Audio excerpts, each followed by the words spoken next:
Environmentalists in the country are now warning that the crisis of climate change could worsen in Kenya if a law passed in 2016 is not fully implemented. The Climate Change Act is yet to take effect following a delay by the president to constitute one of its key organs. The activists are also concerned about a recent decision to reintroduce a 16% value-added tax on cooking gas. Here now is that report produced by Gatete Njoroge.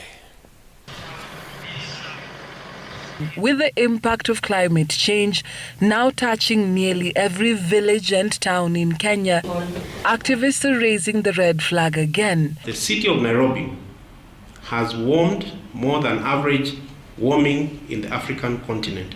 This place is taking us to a dangerous position and calls for urgent action against the current and projected impacts.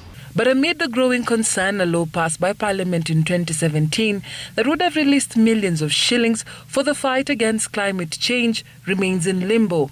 The president yet to fully constitute the body known as the National Climate Change Council. That agency coming to the fore with just a few months before the next annual Global Climate Change meeting in Scotland. I therefore take this opportunity to call upon the president, who is the chairman of the National Climate Change Council, to urgently constitute the council and make it operational before the UNFCCC COP26 in Glasgow. It is clear we had litigation cases in court, but this ended in 2017.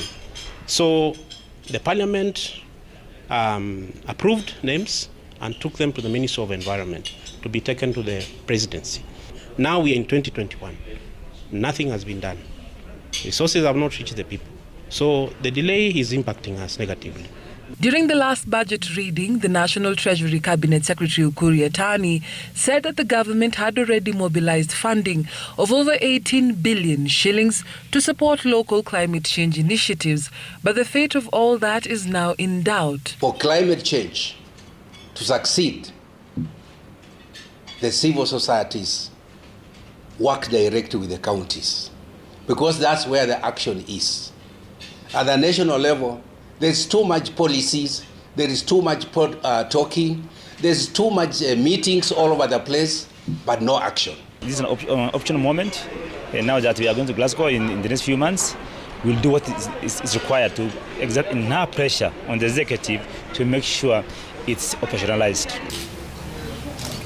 But the Kenya Climate Change Working Group, which advocates for the fight against climate change, is also raising the alarm over the recent decision by the government to reinstate the 16% VAT on gas that it warns will hinder the gains made, especially in rural areas. This one is totally ill-informed, even if that's in the next few months when we have some supplementary budget, we still want to negotiate again with Treasury on this issue. We need to have a lot of ways of dispensing gas in a small way. So that I have 50 shillings, I can go and get gas. Okay? Because gas is efficient, is clean, and is affordable. The Kenya Climate Change Working Group, which unveiled its climate change plan at the event, says Kenya must maintain its position as a leader in the fight. Already, 5 counties in the country have enacted pieces of legislation touching on this global threat that continues to disrupt agriculture and health, among other sectors of the economy.